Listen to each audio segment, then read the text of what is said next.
வணக்கம் உறவுகளே. விலை welcome to SR lucky channel. இன்னைக்கு நம்ம என்ன வீடியோ பார்க்க போறோம் அப்படின்னா, எங்களோட லவ் ஸ்டோரி வீடியோ பார்க்க போறோம். இது எங்களோட முதல் வீடியோ. ஸோ சின்ன சின்ன சொதப்பல்கள் இருக்கும், கொஞ்சம் அட்ஜஸ்ட் பண்ணிக்கோங்க. எல்லாரும் சப்போர்ட் பண்ணி எங்களுக்கு சப்ஸ்கிரைப் பண்ணுங்க. வாங்க வீடியோக்குள்ள போகலாம்.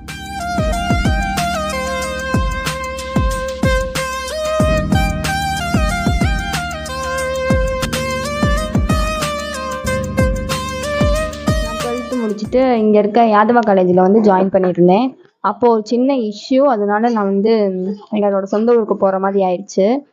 அப்போ எங்க அம்மாவோட அம்மா வீட்டுக்கு போயிருந்தேன். ஸோ அப்போ நானும் எங்க மாமாவும் ஒரு நாள் வண்டியில போயிட்டு இருக்கும்போது எங்க மாமா வந்து இப்போ பாரு ஒருத்தன் சசிகுமார் மாதிரி இப்போ ஒருத்தன் வருவான் பாரு அப்படின்னு சொல்லி பெரிய பில்டப்லாம் கொடுத்தாரு. அப்பதான் இந்த மூஞ்சியை நான் முத பார்த்தேன். ஃபர்ஸ்ட் அந்த சசிகுமார் வந்து இந்த முகரக்கட்டை தான். நான் தான் இந்த சசிகுமார். ஃபர்ஸ்ட் டைம் அப்பதான் பார்த்தேன் நான். அதுக்கப்புறம் ஐயா வேணாம்மா கருப்பா இருக்கேன், சரி எனக்கெல்லாம் வேணாம்ப்பா அப்படின்னு சொல்லிட்டு நான் வேணான்னு சொல்லிட்டேன். ஸோ அதுக்கப்புறம் அதோட விட்டாச்சு. அதுக்கப்புறம் உங்களை பார்க்கல, பேசல. ஸோ நெக்ஸ்ட்டு அப்போ வந்து எனக்கு எல்லாரோட வாட்ஸ்அப் டிபி பார்க்குறது வந்து பழக்கம். ஸோ அப்போ நான் பார்த்துட்டு இருக்கும்போது இவங்க வந்து டைரக்ட் பண்ணுற மாதிரி மைக்கை வச்சுக்கிட்டு ஒரு டிபி வச்சுருந்தாங்க. நான் அதை பார்த்தோன்னே ஃபஸ்ட்டு இவங்கள்ட்ட பேசின வார்த்தை வந்து, நீங்கள் வந்து டைரக்டரா அப்படின்னு சொல்லி நான் கேட்டேன். அப்போ அவங்க சொன்னாங்க ஆமாம் அப்படின்னு சொல்லவும், ஐயோ ஒரு டைரக்டரை நம்ம வேணான்னு சொல்லிட்டோம் அப்படின்னு சொல்லிட்டு அதுக்கப்புறம் இவங்க சொன்னாங்க, உங்களோட கல்யாணத்துக்கு வந்து நாங்கள் வாழ்த்துக்கள்லாம் நான் அதை வந்து தெரிவிக்கிறேன் அப்படின்னு சொல்லவும், நான் வந்து உடனே இந்த ஆங்கிரி ஃபேஸ் எமோஜி போட்டு விட்டேன். அப்போ நீ என்ன நினச்ச நான் அப்படி போடும்போது? நார்மலாக பேச ஆரம்பிச்சு ஃபஸ்ட் டைமே டக்குன்னு இது மாதிரி சொல்லவும் ஆங்கிரி போடவும் எனக்கு ஒரு மாதிரி இருந்துச்சு. ஏன் இவ்வளோ கோவப்படணும், அந்த அளவுக்கு எமோஷன் ஆகிற அளவுக்கு என்ன இருக்கு, ஒரு வேலை ஏதாச்சும் இருக்குமோ அப்படிங்கிற அளவுக்கு. ஆக்சுவலாக வந்து எனக்கு வந்து அது ஃபிக்ஸ் ஆயிடுச்சு. என்னன்னா நம்மளுக்கு வந்து வீட்டிலேயே வந்து உனக்கு பிடிச்சிருக்கா அப்படின்னு சொல்லு அப்படின்னு சொல்லும்போது, நான் டேரக்டர்ன்னும் போது யாருக்கு தான் ஆசை வராது, எல்லாருக்கும் ஆசை வரதான் செய்யும். அந்த மாதிரி நானும் டேரக்டர்னா டேரக்டர் இல்லை, அசிஸ்டன்ட் டேரக்டர் தான். உடனே அவங்க அந்த லெவலுக்கு ஒரு பில்டப் இமேஜ்லாம் யோசிச்சிருப்பாங்க போல். நம்ம பில்டப் எடுத்து நம்ம ஏன் அதை வேணாம் விடணும், நம்ம அதையும் யூஸ் பண்ணிக்கிட்டாச்சு. அப்போ வந்து நான் ஃபர்ஸ்ட் வந்து நீங்க என்ன படிச்சிருக்கீங்க அப்படின்னு கேட்கும்போது இவங்க வந்து எம்காம்னு சொன்னாங்க. எம்காம் சொல்லவும் நல்லாவும் படிச்சிருக்கியான் போல, டைரக்டராகவும் இருக்காங்க அப்படின்னு சொல்லிட்டு தான் நான் ஃபர்ஸ்ட் பேசவே ஆரம்பிச்சேன். அண்ட் 2-3 நாளாவே நான் பேசிட்டு இருக்கும் போதுமே வந்து நான் லவ்வெல்லாம் வந்து சொல்லலை, இல்லை உங்கள்கிட்ட ஒன்று சொல்லணும் அப்படின்னு சொல்லிட்டு தான் பேசிக்கிட்டு இருந்தோம். அண்ட் அதுக்கப்புறம் எப்படி லவ் சொன்னோம் என்ன ஏது அதெல்லாம் எனக்கு ஞாபகம் இல்லை. உனக்கு இருக்கா? எங்களுக்கும் கிடையாது. ஃபஸ்ட்டு 2 பக்கமும் பேசி பேசி நான் எங்கள் மாமாட்ட சொன்னது இல்லை மாமா, இது சப்போஸ் நடக்குமா நடக்காதுன்னு தெரியல. ஸோ எதுக்கு அவங்க அம்மாட்ட போய் ஒரு வார்த்தை கேட்டுக்குவோம் அப்படின்னு சொல்லிட்டு ஃபஸ்ட்டு ஒரு மீட்டிங்கே இவங்க அம்மாவை தான் ஃபஸ்ட் நான் சந்தித்தேன் மதுரை அவங்கள்ட்ட பார்த்து பேசினோன்னே, டே தம்பி நான் தான் அவனை தூக்கி வளர்த்தேன் அப்படின்னு சொல்லி அவங்க ஒன்று சொன்னாங்க. ஒரு நிமிஷம் நான் சொல்லிக்கிறேன். எங்கள் அம்மாட்ட வந்து ஃபஸ்ட்டு நான் அனுப்பும் போதே வந்து இந்த மாதிரி சதீஷ்னு ஒரு பையன் இங்கே இருக்கான், நான் மாமா கூட வரேன், வரும்போது நீ அந்த பையன்கிட்ட பார்த்து பேசு உனக்கு பிடிச்சிருந்தா. அதுக்கப்புறம் வந்து இவங்க எங்கள் வீட்டுக்கு வந்தக்கப்புறம் சொல்கிறாங்க, இவன் வந்து நான் சின்ன பிள்ளையில தூக்கி வளர்த்த பையன், எனக்கு அவங்க அம்மா அவங்களாம் நல்லா தெரியும் அப்படின்னு சொல்லி சொன்னாங்க. ஸோ எனக்கு ரொம்ப அது எப்படி சொல்கிறது, ரொம்ப கனெக்ஷன் மாதிரி ஆயிடுச்சு.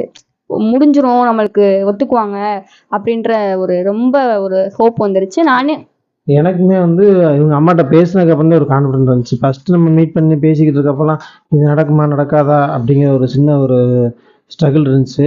அப்புறம் அவங்க அம்மாவை மீட் பண்ணி பேசினதுக்கப்புறம், தம்பி நீனா கண்டிப்பாக கல்யாணம் பண்ணி தரேன்டா, ஆனால் ஒரு 2 இயர்ஸ் வெயிட் பண்ணு அப்படின்னு சொன்னதுக்கப்புறம் அந்த 2 இயர்ஸ் எங்களுக்கான ஒரு புரிதலுக்கான ஒரு டைமாக இருந்துச்சு. ஸோ அந்த கேப்பில் தான் நாங்கள் 2 பேரும் நல்லா பேசி பழகிறதுக்கான ஒரு வாய்ப்பாக அமைஞ்சிச்சு. அப்படிதான் இது ஆல்மோஸ்ட் அமைஞ்சு சொல்லலாம்.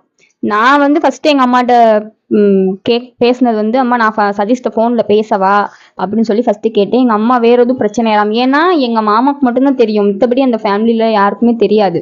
இவங்க மட்டும்தான் என்கிட்ட நல்லா ஃப்ரெண்டாக நல்லா க்ளோஸாக பேசுவாங்க. ஸோ மற்றபடி யாருக்கும் தெரியாதனால எந்த பிரச்சனையும் வராமல் பேசு அப்படின்னு சொல்லுவோம். அதுக்கப்புறம் தான் நாங்கள் நல்லாவே பேசவே ஆரம்பித்தோம் ஃபோன்லேயே.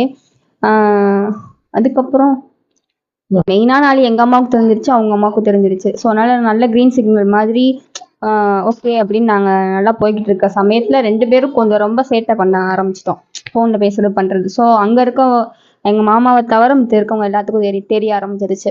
ஸோ இது ஒரு இன்டீரியல் வில்லேஜ் மாதிரி தானே, உங்களுக்கு தெரியும்ல. ஒரு நம்ம தெருவுக்குள்ளே போனோம்னாலே இவன் இங்கே வரேன், இந்த பிள்ளைய இங்கே நிற்கிது. ஸோ இந்த மாதிரிலாம் ஸ்ட்ரகிள் இருக்கும். நாங்கள் அதெல்லாம் சொல்லுவாங்கல்ல இந்த காதல் மயக்கம் அப்படின்ட்டு. இல்ல ஆமா, மறக்க அந்த மாதிரி விளையாட்டுத்தனம் வந்து ஒரு எல்லாருக்கும் நாங்க லவ் பண்றோம் அப்படிங்கிற மாதிரி தெரியா தெரியப்படுத்துற ஒரு சுச்சுவேஷன் நாங்களே உருவாக்கிக்கிட்டோம். அதுக்கப்புறம் எங்க வீட்லயும் இவங்களும் சும்மா இல்லை, அந்த நேரத்துல வந்து ஓவரா கேம் விளையாட ஆரம்பிக்கவும் சுத்தி இருக்கோம் ஒரு இந்தியன் வில்லேஜுக்குள்ள இருக்க ஒரு ஃபேமிலினா எப்படி இருக்குன்னு பாத்துக்கோங்களேன். ஆஹ் இவங்க ஃபேமிலி கொஞ்சம் எப்படின்னா அன்பா பேசுற பழகுற எல்லாமே ஓகே, டக்குன்னு ஒரு லவ் சின்ன பிள்ளை லவ் பண்ணுது அப்படிங்கும்போது எப்படி இருப்பாங்க அந்த மாதிரி ட்ரீட்மெண்ட் கண்டி அடுத்த ஒத்துக்க மாட்டாங்க தானே. டக்குன்னு அந்த மாதிரி ஒரு விஷயத்துக்கு என்ன பண்ணலாம் அப்படின்னு தெரிஞ்சோன்னா ஒரு நாங்க 2 பேரும் அது நல்லா போயிட்டு இருக்கேன் அப்படின்னு நினைச்சு சந்தோஷப்படும்போது பெரிய ஒரு ஸ்ட்ரகிள் வர ஆரம்பிச்சிச்சு.